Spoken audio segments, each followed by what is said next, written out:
ಹರೇ ರಾಮ ರಾಮ ರಾಮ ಹರೇ ಹರೇ. So ಈಗ ನಾವು ಇದು ಮುಂದುವರಿಸ್ತಾ ಇರೋದು ಪೃಥು ಮಹಾರಾಜರು ಮತ್ತೆ ಇಂದ್ರ ಸೊ ಇವರ ಮಧ್ಯೆ ಒಂದು ರೀತಿಯ ಅನಗತ್ಯ ಪೈಪೋಟಿ. ಸೊ ಅದರ ನಂತರ ಬ್ರಹ್ಮದೇವರು ಬಂದು ಪೃಥು ಮಹಾರಾಜರಿಗೆ 100ನೇ ಅಶ್ವಮೇಧ ಯಜ್ಞ ಮಾಡಬೇಡಿ ಅಂತ ಅವರ ಆದೇಶ, ಅವರ ವಿನಂತಿ. ಸೊ ಅದರ ಮೇಲೆ ಪೃಥು ಮಹಾರಾಜರು ಆ ಯಜ್ಞವನ್ನು ನಿಲ್ಲಿಸಿದ್ರು. ಯಜ್ಞವನ್ನು ನಿಲ್ಲಿಸಿದ್ಮೇಲೆ ಈಗ ಸ್ವಯಂ ಸಾಕ್ಷಾತ್ ಭಗವಾನ್ ವಿಷ್ಣು ಸೊ ಅಲ್ಲಿಗೆ ಬಂದು ಪೃಥು ಮಹಾರಾಜರಿಗೆ ಅವರು ಕೂಡ ಉಪದೇಶಿಸಿದ್ರು. ಅವ್ರ ಜೊತೆಗೆ ಇಂದ್ರ ಬಂದಿದ್ದಾರೆ. ಸೊ ಇಂದ್ರನಿಗೆ ನಾಚಿಕೆ ಆಯಿತು ಅಂತ ಕೇಳಿದ್ವಿ ನಾವು ಇಂದ್ರನಿಗೆ. ಸೊ ಇಂದ್ರನಿಗೆ ತನ್ನ ತಪ್ಪು ಅರಿವಾಯ್ತು. ಸೊ ಹಾಗೆ ನೋಡ್ಬೋದು ನಾವು. ಸೊ ಒಂದು ಸಲ ಇಂದ್ರ ಸ್ವಲ್ಪ ಹಾಗೆ ಈ ರೀತಿಯ ಒಂದು ದೇವತೆಯ ಸ್ಥಾನದಿಂದ ಅವರನ್ನು ಪತನಗೊಂಡಾಗೋ ಇಲ್ಲಾಂದ್ರೆ ಧರ್ಮದ ಪಥದಿಂದ ಸ್ವಲ್ಪ ದಾರಿ ತಪ್ಪಿದ ಕಾಣಿದ್ರು ಅವರು. ಆದ್ರೆ ಅದನ್ನ ಸರಿಪಡಿಸಿದ್ರು. ಯಾರು? ಬ್ರಹ್ಮದೇವರೇ ಬಂದು ಅವ್ರ ಮಧ್ಯೆಯಲ್ಲಿ ಸರಿ ಮಾಡಿಸಿದ್ರು. ಮತ್ತೆ ಭಗವಾನ್ ವಿಷ್ಣುನೇ ಅದು ಅವ್ರನ್ನ ಕರ್ಕೊಂಡು ಬಂದು ಅವ್ರ ಕ್ಷಮೆ ಕೂಡ ಕೇಳಿಸ್ತಾ ಇದ್ದಾರೆ. ಆ ಪೃಥು ಮಹಾರಾಜರು ಅವರ ಇದು ನಾವು ಅವರಲ್ಲೇನೋ ಇಲ್ಲ, ಅವ್ರ ಹೃದಯದಲ್ಲಿ ಏನೋ ಆತರ ಇಲ್ಲ, ಅದ್ವೇಷ ಇಲ್ಲ, ಅಸೂಯೆ. ಒಂದು ಸಮಯಕ್ಕೆ ಇಂದ್ರನೇ ಕಾರಣ. ಇದನ್ನ ಕಾರಣದಿಂದ ಆಟೋಮ್ಯಾಟಿಕ್ ಆಗಿ ಒಬ್ಬರು ದ್ವೇಷ ಮಾಡಿದ್ರೆ ಇನ್ನೊಬ್ರು ಅದು ಬರುತ್ತದು. ಅದಾಗಿ ನಾವ್ ಇನ್ನೊಬ್ಬರ ಜೊತೆ ಹೇಗೆ ವ್ಯವಹಾರ ಮಾಡ್ತೇವೆ ಹಾಗೆ ಅವ್ರು ನಮ್ಮ ಜೊತೆ ವ್ಯವಹಾರ ಮಾಡ್ತಾರೆ. ಸೊ ಹೀಗೆ ಇದು ಇದೆ. ಸೊ ಆದ್ರೂ ಶುದ್ಧ ಭಕ್ತರಾದ್ರಿಂದ ಅವ್ರ ಅಜಾತ ಶತ್ರು, ಅವರಿಗೆ ಯಾರು ಆತರ ಶತ್ರುಗಳಿಲ್ಲ. ಆದ್ರೂ ಒಂದು ಸಮಯಕ್ಕೆ ಆ ರೀತಿಯ ಸನ್ನಿವೇಶದಲ್ಲಿ ಅವ್ರ ಮಧ್ಯೆ ಸ್ವಲ್ಪ ದ್ವೇಷ ಇದು ಭಾವನೆ ಅದೆಲ್ಲ ಬಂತು ಅಂತ ಕೇಳ್ತಾ ಇದ್ದೀನಿ. ಅದೆಲ್ಲವೂ ಕೂಡ ಸರಿ ಹೋಗ್ತಿ, ಈಗೇನು ಇಲ್ಲ. ಸೊ ಶಿಲ ಪ್ರಭುಪಾದರ ಭಾವಾರ್ಥ, ಹಿಂದಿನ ಭಾವಾರ್ಥದಲ್ಲಿ ಹೀಗೆ ಭಕ್ತರಿಗೆ ನಾವು ಅಪರಾಧ ಮಾಡಬಾರ್ದು ಅಂತ ರೀತಿ ಇದರ ಎಷ್ಟೋ ಅದಕ್ಕೆ ಸನ್ನಿವೇಶಗಳು, ಎಷ್ಟೋ ಉಲ್ಲೇಖಗಳಿದೆ. ಸೊ ಮಹಾರಾಜ ಅಂಬರೀಷ್ ಮತ್ತೆ ದುರ್ವಾಸ ಮುನಿ ಸತ್ಯ ತುಂಬಾ ಒಳ್ಳೆಯ ಉದಾಹರಣೆ. ಸೊ ಹಾಗೆ ಬಹಳ ಉದಾಹರಣೆಗಳು. ಸೊ ನಿನ್ನೆ ಸರ್ನಾಥ್ ಪ್ರಭು ಅವ್ರ ಕ್ಲಾಸ್ ತಗೊಂಡಿದ್ದು, ಅವ್ರು ಕೂಡ ಬಹಳ ಉದಾಹರಣೆಗಳು ಕೊಟ್ಟಿರ್ತಾರೆ. ಏನೇನು ಉದಾಹರಣೆಗಳು ಕೊಟ್ರು ಸರ್ನಾಥ್ ಪ್ರಭು? ಯಾರು ನೆನಪಿದ್ಯಾ? ನಿನ್ನೆ ನಾನು ಕ್ಲಾಸ್ ಅಟೆಂಡ್ ಮಾಡಲಿಲ್ಲ, ಹಾಗೆ ನನಗೆ ಗೊತ್ತಿಲ್ಲ ಏನೇನು ಉದಾಹರಣೆ ಕೊಟ್ರು ಈ ತರ. ಯಾಕಂದ್ರೆ ಭಗವಂತನು ಕೂಡ ಕ್ಷಮಿಸೋದಿಲ್ಲ ನಮ್ಗೆ. ನಾವು ಭಕ್ತಿ ಕಾರ್ಯಗಳು ಮಾಡ್ತಾ ಇದ್ರು, ಭಕ್ತರಾಗಿ ಪ್ರಯತ್ನ ಪಡ್ತಾ ಇದ್ರು, ಅದೇ ಈ ತರ ಅಪರಾಧಗಳಿದ್ರೆ ಅದು ನಮಗೆ ಒಂದು ಕಡೆ ಏನಾಕೋದು, ಒಂದು ಕಡೆ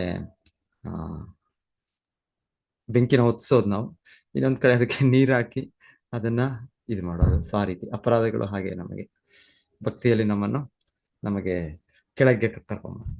ಸೊ ಹಾಗೆ ನಾವು ಅದನ್ನ ಕಡಿಮೆ ಮಾಡ್ಬೇಕು.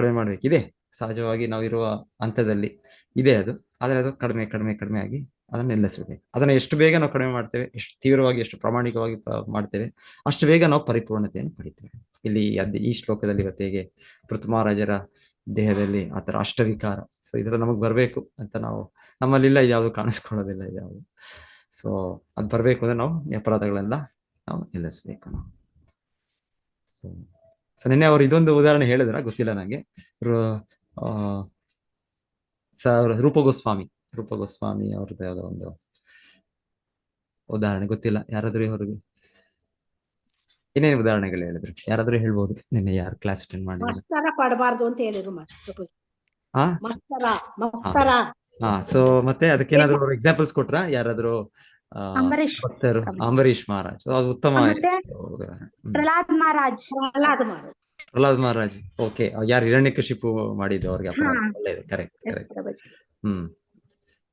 ಅಂದ್ರೆ ನಾವು ವೈಷ್ಣವರಿದ್ದೇವೆ, ನಾವೆಲ್ಲ ಹೇಳ್ಕೊಂತೀವಿ. ಇವಾಗ ಕೃಷ್ಣ ಪ್ರಜ್ಞೆಯಲ್ಲಿ ಬಂದಿದ್ದೇವೆ, ನಾವು ವೈಷ್ಣವರಾಗಿದ್ದೇವೆ. ಖಂಡಿತ ನಾವು ವೈಷ್ಣವರಲ್ಲ ಅಂತ. ಯಾಕೆ ಅಂತಂದ್ರೆ ಅಲ್ಲಿ ನಮ್ಗೆ ಈಗ ನಮ್ಗೆ ಏನಾದ್ರೆ ಕಷ್ಟ ಕೊಟ್ರೆ ಬೇರೆಯವರು ಅಥವಾ ದ್ವೇಷಿಸಿದ್ರೆ ಅವ್ರಿಗೆ ನಾವು ವಾಪಸ್ ಹೇಳ್ತೀವಿ, ನಾನು ಭಕ್ತಿ ಮಾಡ್ತಾ ಇದ್ದೇನೆ, ವಾಪಸ್ ನೋಡ್ತಿರು ಅಂತ ನಾವೆಲ್ಲ ವಾಪಸ್ ಹೇಳ್ತೀವಿ.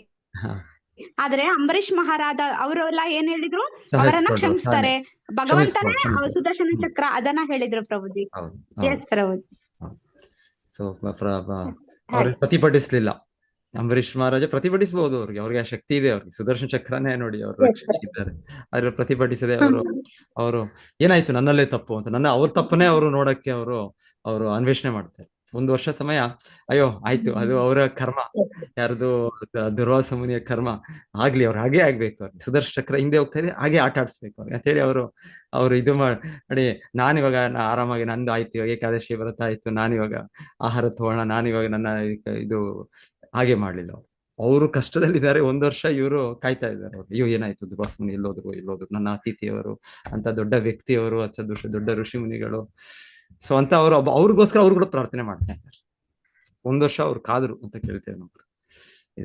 ಕಾದ್ರು ಮತ್ತೆ ಅವ್ರು ಬಂದ್ಮೇಲೆ ಮತ್ತೆ ಅವ್ರಿಗೆ ಅವರು ಜೊತೆಗೆ ಇವರು ಆಹಾರ ಪ್ರಸಾದ ಇದು ಸ್ವೀಕಾರ ಮಾಡೋದು. ನೋಡಿ ಎಂತ ಒಂದು ವ್ಯಕ್ತಿತ್ವ ಅಂಬರೀಷ್ ಮಹಾರಾಜರು.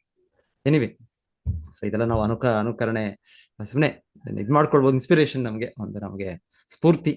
ಆದ್ರೆ ನಾವು ಅವ್ರ ರೀತಿ ಒಂದು ಎಳ್ಳಷ್ಟು ಕೂಡ ನಾವು ಮಾಡಕ್ಕಾಗಲ್ಲ, 0.005 ಕೂಡ ನಾವು ಮಾಡಕ್ಕಾಗಲ್ಲ.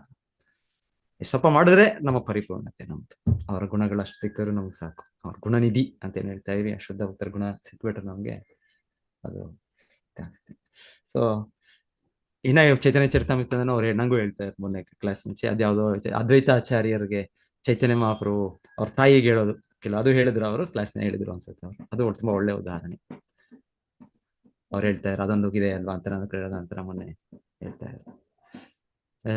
ಅದು ಯಾವುದು, ಅವ್ರ ತಾಯಿ ಒಂದ್ಸಲ ಅಪರಾಧ ಮಾಡಿರ್ತಾರೆ, ಯಾರಿಗೆ, ಅದ್ವೈತಾಚಾರ್ಯರಿಗೆ. ಅದು ಹೇಳಿದ್ರು ಅನ್ಕೊಳ್ತೇನೆ, ಹೇಳಿದ್ರ ನೆನಪಿದೆ ಎಲ್ಲರಿಗೂ? ಗೌರವಪ್ರಿಯ ಮಾತಾಜಿ ಹೇಳಿದ್ರ? ಅದು ಒಳ್ಳೆ ಇದು. ಯಾಕಂದ್ರೆ ಯಾಕಂದ್ರೆ ಚೈತನ್ಯ ಮಹಾಪ್ರಭು ಅವ್ರ ಅಣ್ಣ ಅವ್ರ ಸನ್ಯಾಸ ತಗೊಂಡ್ಬಿಡ್ತಾರೆ. ಸೊ ಹಾಗೆ ತಗೊಂಡಿದ್ದು ಇವರು ಅದ್ವೈತಾಚಾರ್ಯರ ಮೇಲೆ ಅದು ಇದು ಮಾಡ್ಕೊಳ್ತಾರೆ. ಅದು ಕೂಡ ಸರಿಯಲ್ಲ ಅದು. ಹಾಗೆ ಮತ್ತೆ ಅವ್ರಿಗೆ ಅರಿವಾಗುತ್ತೆ. ಸೊ ಚೈತನ್ಯ ಮಹಾಪ್ರಭು ಆತರ ಒಂದು ಸನ್ನಿವೇಶ ಸೃಷ್ಟಿ ಮಾಡಿ ಅವ್ರ ತಾಯಿಯವರು ಅದ್ವೈತಾಚಾರ್ಯರ ಪಾದಗಳನ್ನು ಅವರ ಪಾದ ಧೂಳನ್ನು ಅವರು ಸವರಿಕೊಳ್ಳೋ ರೀತಿ ಮಾಡ್ತಾರೆ. ಯಾಕಂದ್ರೆ ಅದ್ವೈತಾಚಾರ್ಯರು ಅನುಮತಿ ಕೊಡೋದಿಲ್ಲ ಅದಕ್ಕೆ. ಅದ್ವೈತಾಚಾರ್ಯರು ಯಾವಾಗ್ಲೂ ಕೂಡ ಸಚಿದೇವಿಯನ್ನು ತುಂಬಾ ಒಂದು ಇದರಿಂದ ನೋಡ್ತಾರೆ. ಸಾಕ್ಷಾತ್ ಚೈತನ್ಯ ಮಹಾಪ್ರಭು ತಾಯಿ ಶಚಿಪುತ್ರ. ಸೊ ಆಗಿರೋದ್ರಿಂದ ಹಾಗೆ ಚೈತನ್ಯ ಮಹಾಪ್ರಭು ಒಂದು ಸನ್ನಿವೇಶ ಮಾಡಿ ಅವ್ರ ತಾಯಿ ಅವರ ಇದಕ್ಕೆ ಸ್ಪರ್ಶ ಮಾಡಿ ಅವರ ಇದು ಕೇಳೋ ತರ ಮಾಡ್ತಾರೆ ಚೈತನ್ಯ ಮಹಾಪ್ರಭು. ಅಂದ್ರೆ ಭಗವಂತನ ತಾಯಿಯೇ. ಸೊ ಆದ್ರೂ ಕೂಡ ಅಪರಾಧ ಆದರೆ ಆ ರೀತಿ ಭಗವಂತನ ಒಂದು ಉದಾಹರಣೆ ನಮ್ಗೆ ತೋರಿಸೋದು. ಅದರ ಇದು ನಾವು ಕ್ಷಮೆ ಕೇಳಿ ನಾವು ಇದು ಮಾಡ್ಕೊಳ್ಬೇಕು ಅಂತ. ಸರಿ, ನಾವೊಂದು ಚಿಕ್ಕ ಜೀವಿ ಅಷ್ಟೇ, ನಾವು ಕ್ಷುಲ್ಲಕ ಜೀವಿ ನಾವು. ಸೊ ತರ ಭಗವಂತನ ನಿತ್ಯ ಆಪ್ತ ಭಕ್ತರೇ ಆ ರೀತಿ ಇರುವಾಗ, ಸೊ ನಾವು ಕೂಡ ಗೊತ್ತಿಲ್ದೋ ಅನ್ನೋ ಎಷ್ಟೋ ತಪ್ಪುಗಳಾಗುತ್ತೆ. ನಾವೆಲ್ಲ ಬದ್ಧ ಜೀವಿಗಳು, ಎಷ್ಟಿದ್ರು ಕೂಡ ಬದ್ಧ ಜೀವಿಗಳಾದ್ರೆ ದೋಷ, ಅಪರಿಪೂರ್ಣತೆ, ಭ್ರಮೆಗೊಳಗಾಗೋದು ಮತ್ತೆ ಇದ್ದೇ ಇದೆ. ಇದು ಸಾಕಿರುವಾಗ ತಪ್ಪುಗಳು ಹಾಗೇ ಆಗುತ್ತೆ. ಸೊ ಯಾರು ನಾವು ತಪ್ಪುಗಳಿಲ್ಲದೆ ನಾವಿದ್ದೀವಿ ಅಂತ ಯಾರು ಹೇಳಕ್ಕೂ ಆಗಲ್ಲ. ಸೊ ಆಗಿರುವಾಗ ತಪ್ಪುಗಳಾಗತ್ತೆ. ಸೊ ಕ್ಷಮೆ ನಾವು ಕೇಳಿ ನಾವು ಅದನ್ನ ಇದು ಮಾಡ್ಬೇಕು ನಾವು. ಸೊ ಶಿಲ ಪ್ರಭುಪಾದರ ಜೀವನದಲ್ಲೂ ಇದೆ. ಶಿಲ ಪ್ರಭುಪಾದರ ಜೀವನದಲ್ಲಿ ಅಂದ್ರೆ ಅವ್ರು ಪ್ರಚಾರ ಮಾಡುವಾಗ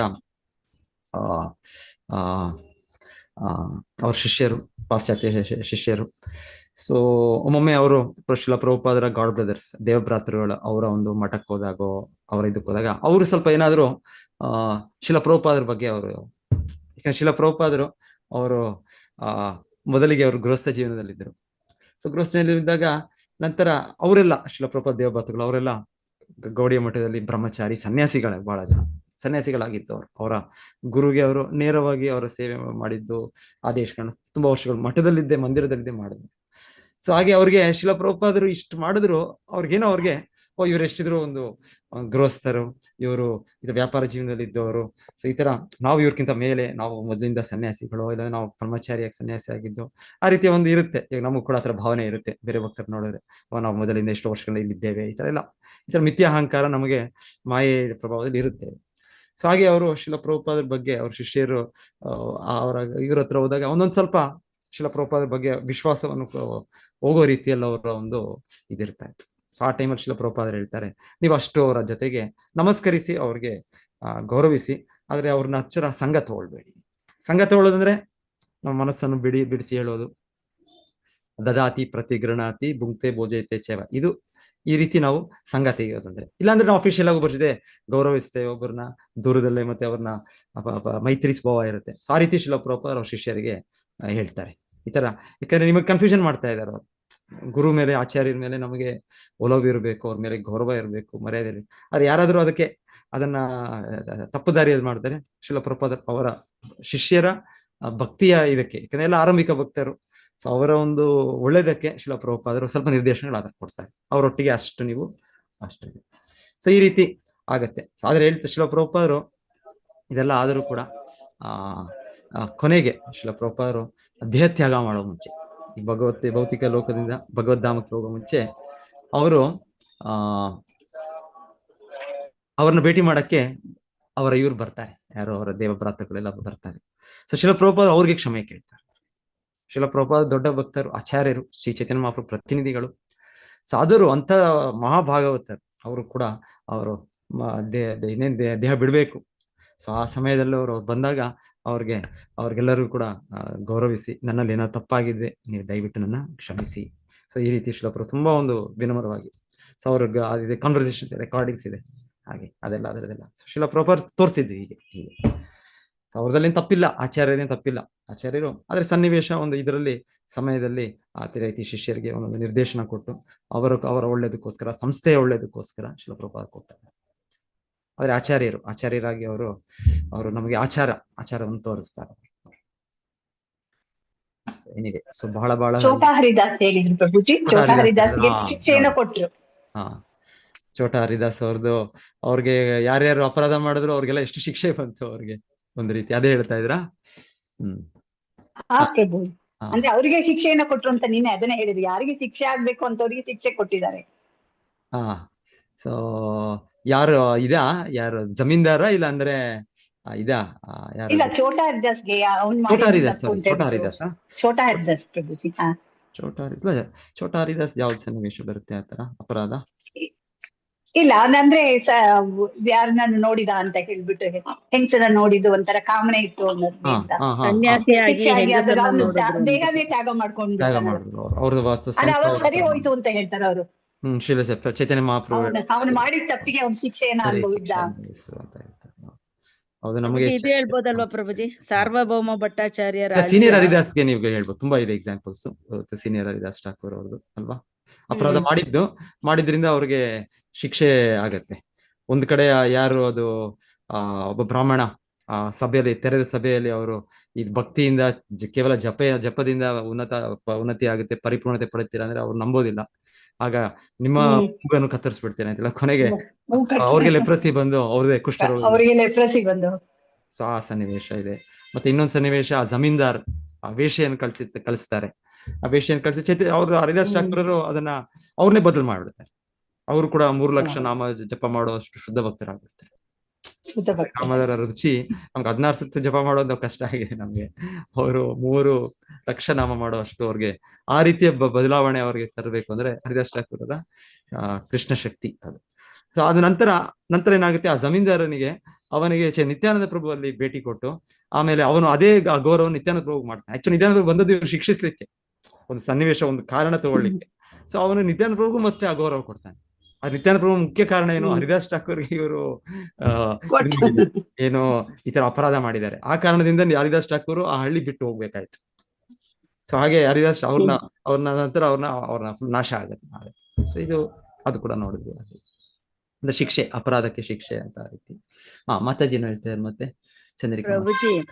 ಇವರು ಸಾರ್ವಭೌಮ ಭಟ್ಟಾಚಾರ್ಯರಿಗೆ ಅವ್ರ ಅಳಿಯ ಏನ್ ಮಾಡ್ತಾರೆ, ಚೈತನ್ಯ ಮಹಾಪ್ರಭುಗಳಿಗೆ ನೈವೇದ್ಯ ಕೊಟ್ಟಿರುವಾಗ ಅವರು ಏನ್ ಇಷ್ಟೊಂದು ಸ್ವೀಕಾರ ಮಾಡ್ತಾ ಇದಾರೆ ಋಷಿಗಳಾಗಿ ಇವರು ಅಂತ ಹೇಳ್ತಾರೆ. ಅಷ್ಟಕ್ಕೆ ಅವರು ನನ್ಗೆ ಅಳಿಯನೇ ಬೇಡ ಅಂತಂದ್ಬಿಟ್ಟು ತ್ಯಜಿಸ್ತಾರೆ ಪ್ರಭುಜಿ. ಆಮೇಲೆ ಅವ್ರಿಗೆ ಯಾವ್ದೋ ಕಾಯಿಲೆ ಬಂದು ಅಳಿಯನೇ ಸತ್ತೋಗ್ತಾನೆ ಪ್ರಭುಜಿ, ಅವನ ಕರ್ಮಕ್ಕೆ ತಕ್ಕಂತೆ. ಅದು ತಾಯಿ ಕೂಡ ಹೇಳ್ತಾಳಲ್ಲ, ನನ್ನ ಮಗಳು ವಿಧವೆ ಆದ್ರೂ ಪರವಾಗಿಲ್ಲ. ಆ ಹ. ನೋಡಿ ಹೇಗೆ ಇದು ಇದೆಲ್ಲ ಯೋಚನೆ ಮಾಡಕ್ಕಾಗಲ್ಲ ನಾವು.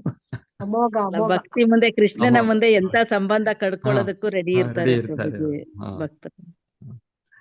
ಸೊ ಧನ್ಯವಾದಗಳು ಮಾತಾಜಿ. ಸೊ ಬಹಳ ಇದು ಉಲ್ಲೇಖಗಳು. ಸೊ ತುಂಬಾ ಇದೆ ಎಕ್ಸಾಂಪಲ್. ಮಂಗಲ ಠಾಕೂರ್ ಕಣ್ಣೇ ಕಳ್ಕೊಳ್ತಾರಲ್ಲ ಪ್ರಭು. ಹ್ಮ್ ಅವರು ಕೂಡ ಆ ರೀತಿ ಅವರ ಶಿಕ್ಷೆ ತಗೊಳ್ತಾರೆ. ಇದೆಲ್ಲ ನಾವು ಅನುಕರಣೆ ಮಾಡಕ್ಕಾಗಲ್ಲ. ಸೊ ಈ ತರ ಪ್ರಭುಜಿ ಅವ್ರ ಕಣ್ ತುಂಬಾ ಜನ ಕಳ್ಕೊಂಡ್ಮೇಲೆ ಭಕ್ತರಿದ್ದಾರೆ, ಜೋರಾಷ್ಟಕ ಸ್ವಲ್ಪ ಜನ ಭಕ್ತರಿದ್ದಾರೆ. ಅವರ ತಪ್ಪುಗಳೆಲ್ಲ ಸ್ವಲ್ಪ ತಪ್ಪುಗಳಿಗೆ ಅವ್ರು ತುಂಬಾ ಇದಾಗಿ ತಗೊಂಡ್ ಮಾಡ್ತಾರೆ. ಸೊ ಆದ್ರೆ ಇದೆಲ್ಲ ನಮಗೆ ಕಲ್ಪಿಸ್ಕೊಳಕ್ ಆಗೋದಿಲ್ಲ. ಪ್ರಭುಜಿ ಬಿಲ್ವಮಂಗಲ ಠಾಕೂರ್ ಅವರು ಕಣ್ ಹ್ಮ್ ಕಳ್ಕೊಂಡ್ಮೇಲೆ ಹ್ಮ್ ಚೌರಾಷ್ಟಕಂನ ಸಿದ್ಧ ಮಾಡೋದ ಪ್ರಭುಜಿ, ರಚನೆ ಮಾಡೋ ಅಂತದ್ದು?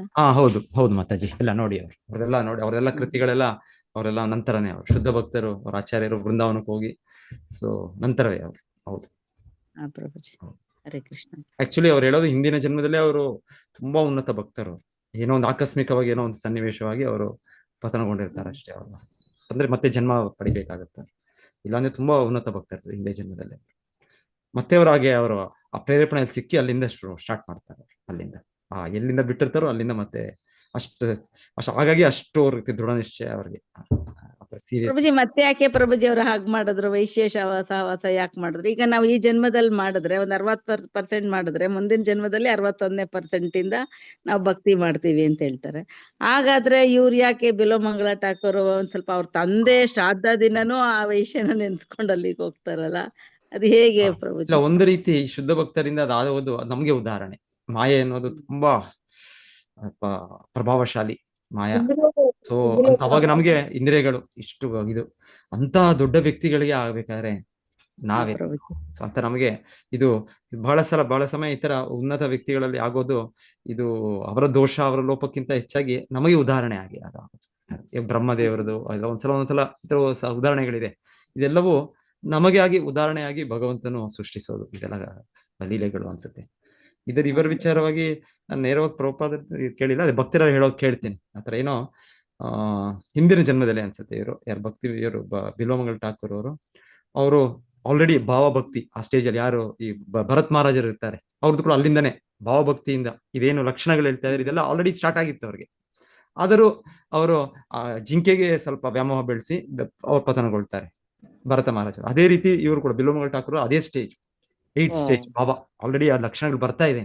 ಆದ್ರೆ ಇನ್ನ ಪ್ರೇಮಕ್ಕೆ ಅದೇನು ಸ್ವಲ್ಪ ಸಮಯ ಇದಾಗ್ಬೇಕಷ್ಟೇ. ಅದು ಸೊ ಅದ್ರಲ್ಲಿ ಏನೋ ಅವ್ರ ಭಗವಂತ ಸೇವೆಯಲ್ಲೇ ತೊಡಗಿರ್ತಾರ ಅವ್ರು ಏನೋ. ಸೊ ಅದರಲ್ಲಿ ಅವ್ರಿಗೇನೋ ಸುದ್ದಿ ಬರೋದು ಈ ರೀತಿ ಯಾರೋ ಒಂದು ರಾಜಕುಮಾರಿನ ಏನೋ ಅವರ ಅಂತ್ಯ ಆಗಿದೆ ಏನೋ ಅಂತಾನೆ ನಾವು ಕೇಳೋದು. ಸೊ ಹಾಗಾಗಿ ಅವರು ಆ ರಾಜಕುಮಾರಿ ಅಂದ್ರೆ ಅವರ ಏನೋ ಯವನದಲ್ಲೇ ಆ ರೀತಿ ಏನೋ ಆಗಿರುತ್ತೆ ಅಂತ ಅವ್ರು ಕೇಳಿದ್ಮೇಲೆ ಅವರ ಒಂದು ಇದಾಗಿರುತ್ತೆ. ಅವರ ಏನೋ ಅವರ ಅಂತ್ಯಕ್ರಿಯೆ ಎಲ್ಲ ಮಾಡಿರ್ತಾರೆ. ಅಂತ್ಯಕ್ರಿಯೆ ಮಾಡೋದು ಅವ್ರನ್ನ ದೇಹವನ್ನು ಇದು ಮಾಡೋದಿಲ್ಲ, ಹಾಗೆ ಅದನ್ನ ಭೂಮಿಯಲ್ಲೂ ಇದು ಮಾಡಿರ್ತಾರೆ. ಸೊ ಇವರು ಯೋಚನೆ ಮಾಡೋದು ಅವ್ರಿಗೇನೋ ಆ ಭಗವಂತನ ಸೇವೆಗೆ ಇದು ಆಭರಣಗಳು, ಚಿನ್ನ ಇದು ಇರುತ್ತೆ ಡೆಫಿನೆಟ್ಲಿ ರಾಜಕುಮಾರಿಂದ, ಆ ತರ ಏನು ಅಂತ ಅವರು ಅಲ್ಲಿ ಹೋಗ್ತಾರೆ ಅಂತ ನನ್ನ ಒಂದು ಎಲ್ಲೋ ಕೇಳಿದ್, ಯಾರೋ ಭಕ್ತರು ಹೇಳಿದ್ ನನಗೆ, ಪ್ರಭುಪಾದರಿಂದ ಕೇಳಿ ಮತ್ತೆ ನೀವು ಕನ್ಫರ್ಮ್ ಮಾಡ್ಬೋದು, ಬೇರೆ ಭಕ್ತರಿಂದ ಕನ್ಫರ್ಮ್. ಅಲ್ವಾ ಪ್ರಭುಜಿ? ಅಂದ್ರೆ ರಾಜ್ಕುಮಾರಿ ಅಂದ್ರೆ ಜ್ವರ ಬಂದು ಸತ್ತೋಗಿರ್ತಾಳೆ, ಅವಳನ್ನ ಹಾಗೆ ಅವಳು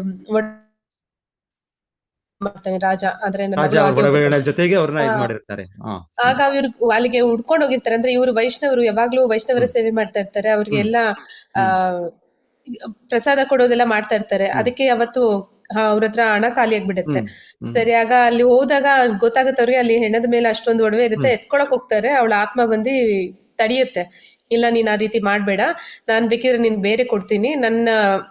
ನಾನು ಇದ್ದಂತ ಅರಮನೆಯಲ್ಲಿ ನಾನಿದ್ದಂತ ರೂಮಲ್ಲಿ ಒಂದ್ ಕೆಳಗಡೆ ನಾನು ಬಚ್ಚಿಟ್ಟಿದ್ದೆ, ಎಷ್ಟೊಂದು ದುಡ್ಡು ಸೇರಿಸಿಟ್ಟಿದ್ದೆ, ನೀನ್ ಬೇಕಿದ್ರೆ ಅದನ್ನ ತಗೊಂಡೋಗಿ ನೀನು ಮಾಡು ನೀನು ವೈಷ್ಣವ ಸೇವೆ ಅಂತ. ಅದು ಮಾಡ್ತಾರೆ, ಅದು ಖಾಲಿ ಆಗುತ್ತೆ. ಮತ್ತೆ ಖಾಲಿ ಆಯ್ತಲ್ಲ ಅಂತ ತಿರ್ಗಿ ಅಲ್ಲಿಗೆ ಬರ್ತಾರೆ ಅವರು. ಬಂದಾಗ ಎತ್ಕೊಳಕ್ ಹೋದಾಗ ನಾನು ಇಷ್ಟ ಹೇಳಿನೂ ತಡೆದೂನು ನೀನ್ ಮತ್ತೆ ಬಂದೆ ಅಲ್ಲ, ನಾನು ನಿನಗ್ ಶಾಪ ಕೊಡ್ತೀನಿ ಅಂತ ಹೇಳ್ತಾರೆ. ನೀನ್ ಮುಂದಿನ ಜನ್ಮದಲ್ಲಿ ಈ ರೀತಿ ನಿನ್ನ ಅಂದ್ರೆ ಪತನ ಆಗುತ್ತೆ, ಮತ್ತೆ ತಿರುಗಿ ಅದೇ ಹೆಣ್ಣಿನ ಮೂಲಕ ನೀನ್ ಮತ್ತೆ ಭಕ್ತಿಗೆ ಬರ್ತೀಯಾ ಅಂತ ಹೇಳಿ ಕಳಿಸ್ಬಿಡ್ತಾರೆ ಪ್ರಭುಜಿ. ಅಂದ್ರೆ ಅವಳ ಆತ್ಮ ಹತ್ರ ಶಾಪ ಕೊಡುತ್ತೆ ಅವಳಿಗೆ. ಓಕೆ, ಸೊ ನನಗೆ ಗೊತ್ತಿಲ್ಲ, ಇದು ಸ್ವಲ್ಪ ಡಿಫ್ರೆಂಟ್ ವರ್ಷನ್ ಮಾತಾಜಿ ನಾನು ಕೇಳಿದ್ದು. ಬಟ್ ಎನಿವೆ ಸಿಮಿಲರ್ ಇದೆ ಆಲ್ಮೋಸ್ಟ್. ಈ ತರ ಇದೆ ಮಾತಾಜಿ. ಸೊ ಈ ತರ ಕಾರಣಗಳಿದೆ ಅಂತ. ಓಕೆ ತುಂಬಾ ಚೆನ್ನಾಗಿದೆ. ಇರ್ಬೋದು, ಮಾತಾಜಿದೆ ಹೇಳೋದು ಸರಿ ಇರ್ಬೇಕದು. ನಾನು ಇನ್ನು ಸ್ವಲ್ಪ ಡಿಫ್ರೆಂಟ್ ಆಗಿ ಕೇಳಿದೆ, ಆಲ್ಮೋಸ್ಟ್ ಸೇಮ್ ಬಟ್ ಸ್ವಲ್ಪ ಡಿಫ್ರೆಂಟ್ ಅಷ್ಟೇ. ಎನಿವೆ, ಸೊ ಆದರೆ ಕಾರಣ ಇದೆ. ಪ್ರತಿಯೊಂದು ಈ ತರ ಕಾರಣ ಇರುತ್ತೆ. ಸೊ ನಾವು ಯಾವುದು ಭಗವಂತನು ಕಾರಣವಿಲ್ಲದೆ ಅವ್ನು ನಮಗೇನೋ ಈ ತರ ಒಂದು ಪತನಗೊಳಿಸೋದು, ಈ ತರ ಇದು ಮಾಡೋದು ಇಲ್ಲ. ಸೊ ಪ್ರತಿಯೊಂದಕ್ಕೂ ಎಷ್ಟೋ ಕಾರಣಗಳಿರುತ್ತೆ. ಕೃಷ್ಣ ಮಾಡಿದಾಗ ಒಂದಲ್ಲ ಎರಡಲ್ಲ, ಎಷ್ಟೋ ಕಾರಣಗಳು. ಅದರಿಂದ ಎಲ್ಲವೂ ಸರಿ, ಕೃಷ್ಣ ಏನ್ ಮಾಡಿದ್ರು ಫೈನಲಿ ಸರಿ. ಸೊ ಬಿಲ್ವಮಂಗಲ್ ಠಾಕೂರ್ಗೆ ಈ ರೀತಿ ಆದ್ಮೇಲೆ ಪತನ ಆಯ್ತು. ಮತ್ತೆ ಕೃಷ್ಣನೇ ಸ್ವತಃ ಕೃಷ್ಣನೇ ಅವ್ರನ್ನ ರಕ್ಷಣೆ ಕೊಟ್ಟದ್ದು. ಕೃಷ್ಣ ಭಗವದ್ಗೀತೆಯಲ್ಲಿ ಹೇಳ್ತಾರೆ, ಅನನ್ಯಶ್ಚಿಂತೆಯಂತೋ ಮಾಂ ಯೇ ಜನ ಪರ್ಯುಪಾಸತೆ ತೇಷಾಂ ನಿತ್ಯಾಭಿಯುಕ್ತಾನಾಂ ಯೋಗಕ್ಷೇಮಂ ವಹಾಮ್ಯಹಂ. ಸೊ ಕೃಷ್ಣ ಹೇಳ್ತಾರೆ, ನಾನು ವ್ಯಕ್ತಿಗತವಾಗಿ ನಾನೇ ಪರ್ಸನಲಿ ನಾನು ಬಂದು ನನ್ನ ಭಕ್ತರನ್ನು ರಕ್ಷಿಸ್ತೇನೆ, ಅವ್ರನ್ನು ಪಾಲಿಸ್ತೇನೆ. ಸೊ ಬಿಲ್ವಮಂಗಲ್ ಠಾಕೂರ್ ಜೀವನದಲ್ಲಿ ಅವ್ರ ಕಣ್ಣು ತೆಗೆದ್ಬಿಟ್ರು.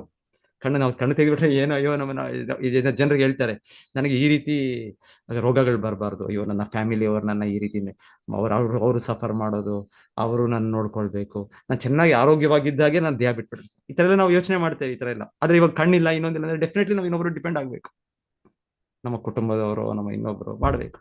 ಸೊ ಹಾಗೆ ಬಿಲ್ವಮಂಗಲ್ ಠಾಕೂರರು ಅವ್ರು ಯಾರನ್ನೂ ಡಿಪೆಂಡ್ ಆಗೋದಿಲ್ಲ, ಯಾಕಂದ್ರೆ ಶುದ್ಧ ಭಕ್ತರವರು. ಅವ್ರು ಯಾರ ಸೇವೆ ತಗೊಳ್ಳೋದಿಲ್ಲ. ಆದ್ರೆ ಭಗವಂತನೇ ಸ್ವಯಂ ಬಂದು ಅವರಿಗೆ ಆಹಾರವನ್ನು ಕೊಡ್ತಾ ಇದ್ರು ಅಂತ ಕೇಳ್ತೇವೆ. ಅವ್ರು ಭಗವಂತನ ಇವರು ಆ ಒಂದು ಶುದ್ಧ ಭಕ್ತಿ ಭಾವದಲ್ಲಿ ಇದೆಲ್ಲ ರಚನೆ ಮಾಡಿದ್ದು. ನೀವು ಹೇಳಿ ಚೌರಾಷ್ಟ್ರಮ ಇದೆಲ್ಲ ರಚನೆ ಮಾಡಿದ್ದು, ಅದನ್ನ ಕೇಳೋ ಭಗವಂತನ ಬಂದು ಆಲಿಸ್ತಾ ಇದ್ರು ನೇರವಾಗಿ ಅವರ ಕೃತಿಗಳು. ನಂತರ ಅದೇ ಭಗವಂತನ ಕೃಷ್ಣ ಬಿಲ್ವಮಂಗಲ್ ಠಾಕೂರ್ ಅವರ ಇದಾದ್ಮೇಲೆ ನಂತರ ಚೈತನ್ಯ ಮಹಾಪ್ರಭು ಬಂದಾಗ, ಚೈತನ್ಯ ಮಹಾಪ್ರಭು ಅವರು ಕೂಡ ಬಿಲ್ವಮಂಗಲ್ ಠಾಕೂರ್ ಅವರ ಕೃತಿಗಳನ್ನ ಅದನ್ನ ಅವ್ರ ಭಕ್ತರೊಟ್ಟಿಗೆ ಫೇವರೇಟ್ ಚೈತನ್ಯ ಮಹಾಪ್ರಭು ಅದನ್ನ ಕೇಳೋದು. ಸೊ ಅಂದ್ರೆ ಅಷ್ಟು ಮಟ್ಟಕ್ಕೆ ಅವರ ಭಕ್ತಿ ಭಾವನೆ, ಅವರ ಕೀರ್ತನೆಗಳು, ಅವರ ಇದು ಭಗವಂತನಿಗೆ ಮೆಚ್ಚುಗೆ ಆಯಿತು. ಎಸ್, ಕೃಷ್ಣನೇ ಹೇಳಿರ್ಬೋದಲ್ಲ ಪ್ರಭುಜಿ ಆ ವೇಶ್ಯೆಯ ಬಾಯಲ್ಲಿ ಹೋಗಿ. ಎಲ್ಲವೂ ಕೃಷ್ಣನೇ, ಕೊನೆಗೆ ಅಂತಿಮವಾಗಿ ಎಲ್ಲ ಕೃಷ್ಣನಿದ್ದಾನೆ. ಸೊ ಎಲ್ಲೋ ಕೃಷ್ಣ ಕಂಟ್ರೋಲ್ ಅಲ್ಲೇ ಇದೆ. ಕೃಷ್ಣ ಮತ್ತೆ ಅವನು ಆ ಗುರು, ಮೂಲ ಕೃಷ್ಣನೇ, ಎಲ್ಲದಕ್ಕೂ ಅವನೇ. ಜನ್ಮಾದ್ಯಸ್ಯ ಯತಃ, ಎಲ್ಲದಕ್ಕೂ ಅವನೇ ಮೂಲ, ಅವನೇ ಪ್ರೇರೇಪಣೆ, ಅವನೇ ಒಂದೇ ಪ್ರತಿಯೊಂದಕ್ಕೂ. ಅವನ ಒಂದೊಂದು ಲೀಲೆಯಿಂದ ಒಂದೊಂದು ಪಾಠ ಇದೆ ಪ್ರಭುಜಿ. ಸೊ ಇನ್ನೊಂದು ಅಲ್ಲಿ ಕೊನೆಗೆ ನೆನೆ ಭಾವಾರ್ಥದಲ್ಲಿ, ಸೊ ಭಕ್ತರ ಮಧ್ಯೆ ಇದು ತುಂಬಾ ಸಮಯ ನಡೆಯೋದಿಲ್ಲ, ಮತ್ತೆ ಸರಿ ಹೋಗುತ್ತೆ. ಬಹಳ ಚೆನ್ನಾಗಿ ಶ್ರೀಲ ಪ್ರಭುಪಾದರು ಆ ಭಾವಾರ್ಥ ಬರೀತಾರೆ. ಅದು ಕೊನೆ ಒಂದ್ 2-3 ಲೈನ್ ಇದೆ, ಅದು ಓದ್ತೇನೆ ನಾನು.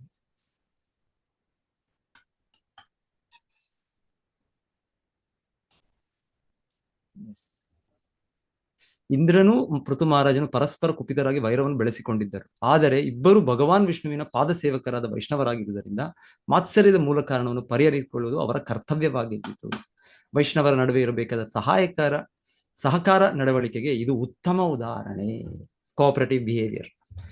ಸೊ ಶ್ರೀಲ ಪ್ರಭುಪಾದರು ಹೇಳಿದ್ದು, ಅವರಿಗೆ ಶಿಷ್ಯರಿಗೆ ಹೇಳಿದ್ದು, ನಿಮ್ಮ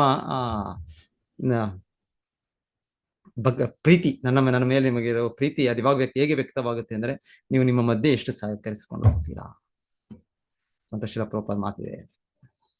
ಇದು ಇಂದು ಜನರು ವೈಷ್ಣವರಾಗಿಲ್ಲವಾದ್ದರಿಂದ ಸುಮ್ಮನೆ ಕಾದಾಡುತ್ತಿರುತ್ತಾರೆ. ಚಿಕ್ಕ ಚಿಕ್ಕ ಕಾರಣ ನಾವು ಒಂದ್ ಹೇಳ್ತೇವೆ ಜಗಳ ಗಂಟಿಗಳು. ಸೊ ಈ ರೀತಿ ಇದು ಸ್ವಭಾವ, ಇದು ಕ್ವಾರಲ್. ಕಲಿಯುಗ ಅಂದ್ರೆ ಕಲಾ, age of quarrel and hypocrisy. So ಮಾನವ ಜನ್ಮದ ದೇಹವನ್ನು ಪೂರೈಸಲಾಗದೆ ಸೋಲುತ್ತಾರೆ. ಸೊ ನಮ್ಗೆ ನಾವು ಒಂದು ಒಳ್ಳೆ ಉದಾಹರಣೆ ಕೊಡ್ತಾರೆ. ಒಂದ್ಸಲ ಏನ್ ಕೊಡ್ತಾರೆ, ಟ್ರೈನಲ್ಲಿ ಹೋಗುವಾಗ, ಇನ್ನೊಂದ್ರಲ್ಲಿ ಹೋಗುವಾಗ, ಎಲ್ಲಾದ್ರೂ ದೂರ ಟ್ರಾವೆಲ್ ಮಾಡುವಾಗ ನಾವೆಲ್ಲೋ ದೂರ ಹೋಗ್ಬೇಕಾಗಿರುತ್ತೆ. ಸೊ ಹೋಗ್ಬೇಕಾಗಿರುತ್ತೆ, ನಾವು ಅದಕ್ಕೆ ತುಂಬಾ ಇಂಪಾರ್ಟೆಂಟ್ ಕೆಲಸ, ಮುಖ್ಯ ಕೆಲಸ. ಆದ್ರೆ ಹೋಗುವಾಗ ಯಾರಾದ್ರೂ ಅದು ಜಗಳ ಮಾಡ್ತಾರೆ, ಇನ್ನೊಂದು ಮಾಡ್ತಾರೆ, ಈ ಆಟೋ ಅವ್ರು ಏನೋ ಇದು ಮಾಡ್ತಾರೆ, ಇನ್ನೊಬ್ರೇನೋ ಮಾಡ್ತಾರೆ. ನನಗೊಂದ್ಸಲ ಅನುಭವ ಆಗಿದೆ ಈ ರೀತಿ. ವೃಂದಾವನದಿಂದ ಬರುವಾಗ ಅಲ್ಲಿ ಯಾರೋ ವೃಂದಾವನ ಮಾಡಬಾರ್ದಿದೆಲ್ಲ, ಆದ್ರೆ ಏನೋ ನಮ್ಮ ಸ್ವಭಾವ ಹಾಗೆ ಅಲ್ಲಿ ಯಾರು ಹೋಟೆಲ್ ಇರೋರು, ಅವರು ಒಂದು ಸ್ವಲ್ಪ ಅವ್ರು ನಮ್ಗೆ ಸರಿಯಾಗಿ ಇದು ಮಾಡಿದೆ ಏನೋ, ಎನಿವೆ ಅದು ತಪ್ಪಾಗಿದ್ದಾದ್ರೂ ವೃಂದಾವನದಲ್ಲಿ ಹೇಳ್ತಾರೆ, ನಾವು ಈ ರೀತಿ ಮಾಡಬಾರ್ದು, ಆತರ ನಮ್ಮ ಇದಿರಬಾರ್ದು, ನಮ್ಮ ಭಾವನೆ ತುಂಬಾ ನಮ್ರವಾಗಿರ್ಬೇಕು, ನಾವು ತುಂಬಾ ಇದಾಗಿರ್ಬೇಕು. ಸೊ ಒಂದ್ಸಲ ಟ್ರೈನು ಮಿಸ್ ಆಗೋಯ್ತು ನಮ್ಗೆ, ರಿಟರ್ನ್ ಟ್ರೈನ್. ಇಮಿಡಿಯೇಟ್ ಆಗಿ ಶಿಕ್ಷೆ ಅಪರಾಧಕ್ಕೆ. ಸೊ ಎನಿವೆ, ಸೊ ಇಲ್ಲಿ ಹೇಳ್ತಾರೆ, ಇಲ್ಲಿ ನಾವು ಅದೇ ಆ ಎಕ್ಸಾಂಪಲ್, ಉದಾಹರಣೆ, ನಾವೆಲ್ಲ ದೂರ ಹೋಗ್ತಾ ತುಂಬಾ ಮುಖ್ಯ ಕಾರ್ಯ ಅಂದ್ರೆ ಈ ಚಿಕ್ಕ ಪುಟ್ಟ ಇರೋದನ್ನ ನಾವು ಮರ್ತೋಗ್ಬಿಡ್ಬೇಕಲ್ಲ.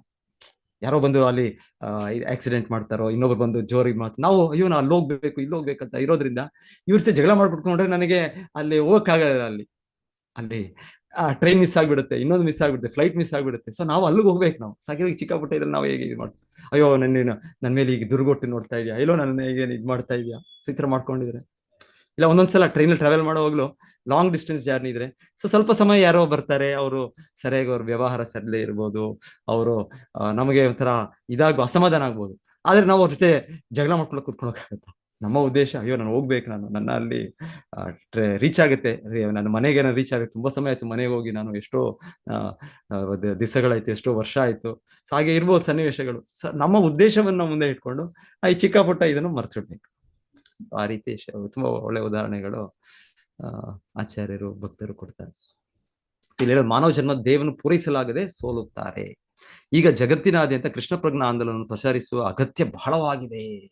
ಸೊ ಇದು ಅಗತ್ಯ, ಇದು ಬಹಳ ಅಗತ್ಯ. ಇದು ಇಲ್ಲಾಂದ್ರೆ ನೋಡಿ, ಏನು ಕಾರಣ ಇಲ್ಲದೆ ಎಲ್ಲ ಕಡೆ ಜಗಳ ಜಗಳ ಜಗಳ, ದೇಶಗಳು ರಾಜನಾಯಕರ ಇವರು ಎಲ್ಲ ಕಡೆ ಜಗಳಾನೆ, ಎಲ್ಲ ಕಡೆ ಭಿನ್ನಾಭಿಪ್ರಾಯನೇ, ಎಲ್ಲ ಕಡೆ ಅಸಮಾಧಾನ, ಎಲ್ಲ ಕಡೆ ಅಶಾಂತಿ.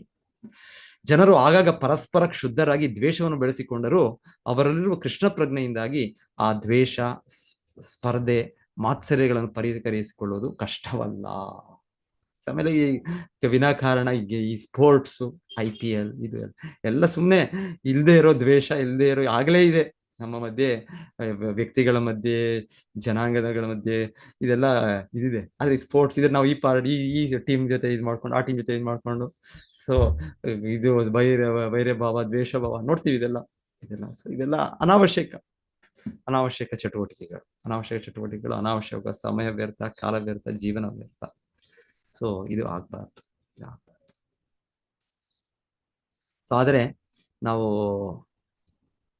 ಬೆಳೆಸಿದ್ರೆ ಕೃಷ್ಣ ಪ್ರಜ್ಞೆ ಇದೆಲ್ಲ ಹೋಗ್ಬಿಡುತ್ತೆ. ಇದ್ರೂ ಕೂಡ ಇರ್ಬೋದು, ಸ್ವಲ್ಪ ಸಮಯದಲ್ಲಿ ಇರ್ಬೋದು, ಆದ್ರೆ ಇದೆಲ್ಲವೂ ಕೂಡ ಹೋಗ್ಬಿಡುತ್ತೆ. ಸೊ ನಂತರ ಇಲ್ಲಿ ಇವತ್ತಿನ ಶ್ಲೋಕದಲ್ಲಿ ಪೃಥು ಮಹಾರಾಜರು ಭಗವಂತನನ್ನು ಆರಾಧಿಸಿದ್ದು, ಪೂಜನ. ಆಕ್ಚುಲಿ ಪೃಥು ಮಹಾರಾಜರು ಇದಕ್ಕೆ ಒಳ್ಳೆಯ ಉದಾಹರಣೆ. ಯಾವುದಕ್ಕೆ? ಪೂಜಾ ವಿಧಾನ. ನಾವು ನವವಿಧ ಭಕ್ತಿ ಅಂತ ಏನ್ ಹೇಳ್ತೇವೆ, ಅದರಲ್ಲಿ ಪೂಜೆ ಮಾಡೋದ್ರಿಂದ ಪರಿಪೂರ್ಣತೆ ಪಡೋದಕ್ಕೆ ಉದಾಹರಣೆ ಪೃಥು ಮಹಾರಾಜರು. ಸೊ ನಿಮ್ಗೆಲ್ಲ ನೆನಪಿರ್ಬೋದು, ಅದು ಒಂದು ಶ್ಲೋಕ ಇದೆ, ಅದಕ್ಕೆ ಅದು ಶೇರ್ ಮಾಡ್ತೇನೆ ನಾನು. ನೋಡಿ, ಶ್ರೀ ವಿಷ್ಣು ಶ್ರವಣೆ. ಸೊ ಶ್ರೀ ವಿಷ್ಣು ಶ್ರವಣೆ ಅಂದ್ರೆ ಭಗವಂತನ ವಿಚಾರ ಕೇವಲ ಶ್ರವಣ ಮಾಡೋದ್ರಿಂದ ಪರೀಕ್ಷಿತ್ ಮಹಾರಾಜರು ಪರಿಪೂರ್ಣತೆ ಪಡೆದು ಭಗವದ್ಧಾಮಕ್ಕೆ ಹೋಗ್ಬಿಟ್ರು. ಅವ್ರೇನು ಮಾಡ್ಲಿಲ್ಲ. ಅವರು ಕೊನೆಗೆ ಅವ್ರಿಗೆ ಶಾಪ ಆದ್ಮೇಲೆ 7 ದಿವಸ ಸತತವಾಗಿ ಅವರು ಶ್ರವಣ ಮಾಡಿದ್ರು, ಅದರಿಂದ ಅವರ ಪರಿಪೂರ್ಣ. ಸೊ ಉತ್ತಮ ಉದಾಹರಣೆ ಶ್ರವಣದಿಂದ ಭಕ್ತಿಯಲ್ಲಿ ಪರಿಪೂರ್ಣತೆ ಪಡೆದು ಭಗವಂತನ ತೃಪ್ತಿಪಡಿಸಿ ಭಗವದ್ಧಾಮಕ್ಕೆ ಹೋಗಿದ್ದು ಪರೀಕ್ಷಿತ್ ಮಹಾರಾಜ.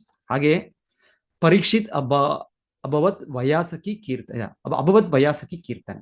ಸೊ ಕೀರ್ತನೆ, ಸೊ ಹೇಳೋದು, ಒಬ್ರು ಹೇಳ್ತಾರೆ, ಒಬ್ರು ಕೇಳ್ತೇವೆ. ಸೊ ಹೇಳೋದು, ಕೀರ್ತನೆ ಮಾಡೋದು, ಭಗವಂತನ ಬಗ್ಗೆ ಮಾತಾಡೋದು, ಭಗವಂತನ ನಾಮವನ್ನು ಹೇಳೋದು, ಭಗವಂತನ ಕೀರ್ತನೆ, ಇದರಿಂದ ಪರಿಪೂರ್ಣತೆ ಪಡೆದವರು ವಯಾಸಕಿ ಅಂದ್ರೆ ಯಾರು? ಶುಕಮುನಿ. ವೈಯಾಸಕಿ, ವ್ಯಾಸದೇವರ ಮಗ ವೈಯಾಸಕಿ. ಮತ್ತೆ 3ನೇದು ಪ್ರಹ್ಲಾದ ಸ್ಮರಣ, ಸದಾ ಭಗವಂತನ ಸ್ಮರಣೆ ಮಾಡಿ ಪರಿಪೂರ್ಣತೆ ಪಡೆದಿದ್ದು ಪ್ರಹ್ಲಾದ್ ಮಹಾರಾಜರು. 4ನೇದು ತದಂಗ್ರಿ ಭಜನೆ ಲಕ್ಷ್ಮಿ, ಭಗವಂತನ ಪಾದಗಳ ಸೇವೆ ಮಾಡ್ತಾ ಇರ್ತಾರೆ ಲಕ್ಷ್ಮೀ ದೇವಿ, ಅದನ್ನ ಭಗವಂತನಿಗೆ ಮಸಾಜ್ ಮಾಡ್ತಾ ಇರ್ತಾರೆ. ಇನ್ನೊಂದು ಅಲ್ಲೇ ಸದಾ ಅವರಲ್ಲೇ ಇದ್ದಾರೆ, ಭಗವಂತನ ಪಾದಗಳ ಅಲ್ಲೇ ಕೂತಿದ್ದಾರೆ ಅವರು ಲಕ್ಷ್ಮೀ ದೇವಿ. ತದಂಗ್ರಿ ಭಜನೆ ಲಕ್ಷ್ಮಿ. ಪೃಥು ಪೂಜನೆ, ನಾವು ಇಲ್ಲಿ ಕೇಳ್ತಾ ಇದೀವಿ, ಇಲ್ಲಿ ವಿಷ್ಣು ಬಂದಿದ್ದಾರೆ. ಪೃಥು ಮಹಾರಾಜರು ತುಂಬಾ ಅವರು ವಿಜೃಂಭಣೆಯಿಂದ ಅವರು ಭಗವಂತನ ಆರಾಧಿಸಿದ್ರು. ಅಷ್ಟೇ ಅಲ್ಲ, ಪೃಥು ಮಹಾರಾಜರು ಮಾಡಿದ್ದು ಅವ್ರ ಜೀವನಾದ್ಯಂತ ಮಾಡಿದ್ರು. ಈಗ ಅದಕ್ಕೆ ತೃಪ್ತನಾಗಿ ಭಗವಂತನು ಸ್ವಯಂ, ಈಗ ಭಗವಂತನನ್ನು ಆರಾಧನೆ, ಕೃಷ್ಣ ಮೂರ್ತಿ, ನಾವು ರಾಧಾಕೃಷ್ಣನೋ, ಲಕ್ಷ್ಮೀನಾರಾಯಣನೋ, ಸೀತಾರಾಮ, ಜಗನ್ನಾಥ, ಗೌರನಿತ, ಸೊ ಇವರ ಮೂರ್ತಿ, ಇವರನ್ನು ಆರಾಧಿಸಿ ಪೂಜಿಸ್ತಾ ಇದ್ರೆ ನಾವು ಕ್ರಮದಿಂದ ಭಗವಂತನ ಒಂದು ರೀತಿ, ಅದರಿಂದ ಭಗವಂತನ ಇದರಿಂದ ತೃಪ್ತಿ ಪಡ್ತಾನೆ. ನಮಗೆ ಈ ರೀತಿ ಭಗವಂತನು ಲಭ್ಯವಾಗಿದ್ದಾನೆ. ಸೊ ಈ ಮಾರ್ಗದಲ್ಲಿ ಹೇಳ್ತಾರೆ ಪೂಜನೆ. ಪೃಥು ಮಹಾರಾಜರು ಈ ತರ ಮಾಡಿದ್ರು. ಅವರು ಮಾಡಿದ್ಮೇಲೆ ಈಗ ಸ್ವಯಂ ಭಗವಂತನೇ ವಿಷ್ಣು ಬಂದಿದ್ದಾರೆ, ಅವ್ರು ಬಂದಾಗ್ಲೂ ಕೂಡ ಅವ್ರಿಗೆ ಅವ್ರು ಪೂಜೆ ಮಾಡಿದ್ರು ಅಂತ ಕೇಳ್ತಾ ಇದ್ರು. ತುಂಬಾ ಇದರಿಂದ ಗೌರವದಿಂದ, ತುಂಬಾ ಜಾಗರೂಕತೆಯಿಂದ, ತುಂಬಾ ವೈಭವದಿಂದ ಅವರು ಭಗವಂತನ ಸೇವೆ ಮಾಡಿದ್ರು, ಭಗವಂತನಿಗೆ ಪೂಜೆ ಮಾಡಿದ್ರು. ಆರತಿ ಮಾಡ್ತೀವಿ ಒಂದ್ಸಲ ನೋಡ್ತೀವಿ ಟೆಂಪಲ್ಸ್ ಅಲ್ಲಿ, ಫೆಸ್ಟಿವಲ್ಸ್ ಅಲ್ಲಿ ಎಷ್ಟು ಆರತಿಗಳು ಮುಗಿಯೋದೇ ಇಲ್ಲ, ದೊಡ್ಡ ದೊಡ್ಡ ಆರತಿಗಳು, ಬೇರೆ ಬೇರೆ ರೀತಿಯ ಆರತಿಗಳು. ಆಮೇಲೆ ಭಗವಂತನಿಗೆ ಅಲಂಕಾರ ಅಷ್ಟು ವೈಭವದಲ್ಲಿ, ಅವನ ಆಭರಣ ಅಷ್ಟು ವೈಭವದಲ್ಲಿ. ಪೃಥು ಮಹಾರಾಜರಿಗೆ ಏನು ಕಡಿಮೆ, 99 ಮಹಾಯಾಗಗಳು ಮಾಡಿದವರು. ಅವರಿಗೆ ಏನು ಹಣದ ಕೊರತೆ, ಶ್ರೀಮಂತಿಕೆ ಏನು ಕೊರತೆ ಇಲ್ಲ ಅವರಿಗೆ. ಅವರು ಅಷ್ಟು ವೈಭವವಾಗಿ ಭಗವಂತನ ಜೀವನ ಪೂಜಿಸಿದರು, ಮಂದಿರದಲ್ಲಿ ಪೂಜಿಸಿದ ವಿಗ್ರಹವನ್ನು. ಈಗ ಭಗವಂತನೇ ಸ್ವಯಂ ಬಂದು ಅವರ ಪೂಜೆಯನ್ನು ಸ್ವೀಕರಿಸ್ತಾ ಇದ್ದಾರೆ.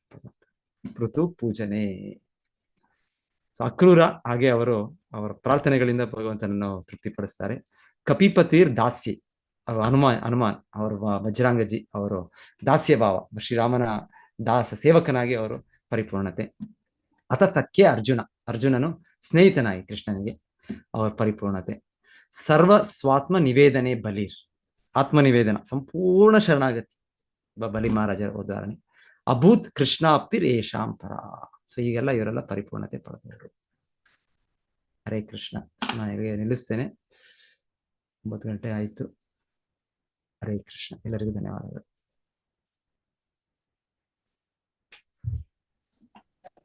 ಧನ್ಯವಾದಗಳು ಪ್ರಭುಜಿ.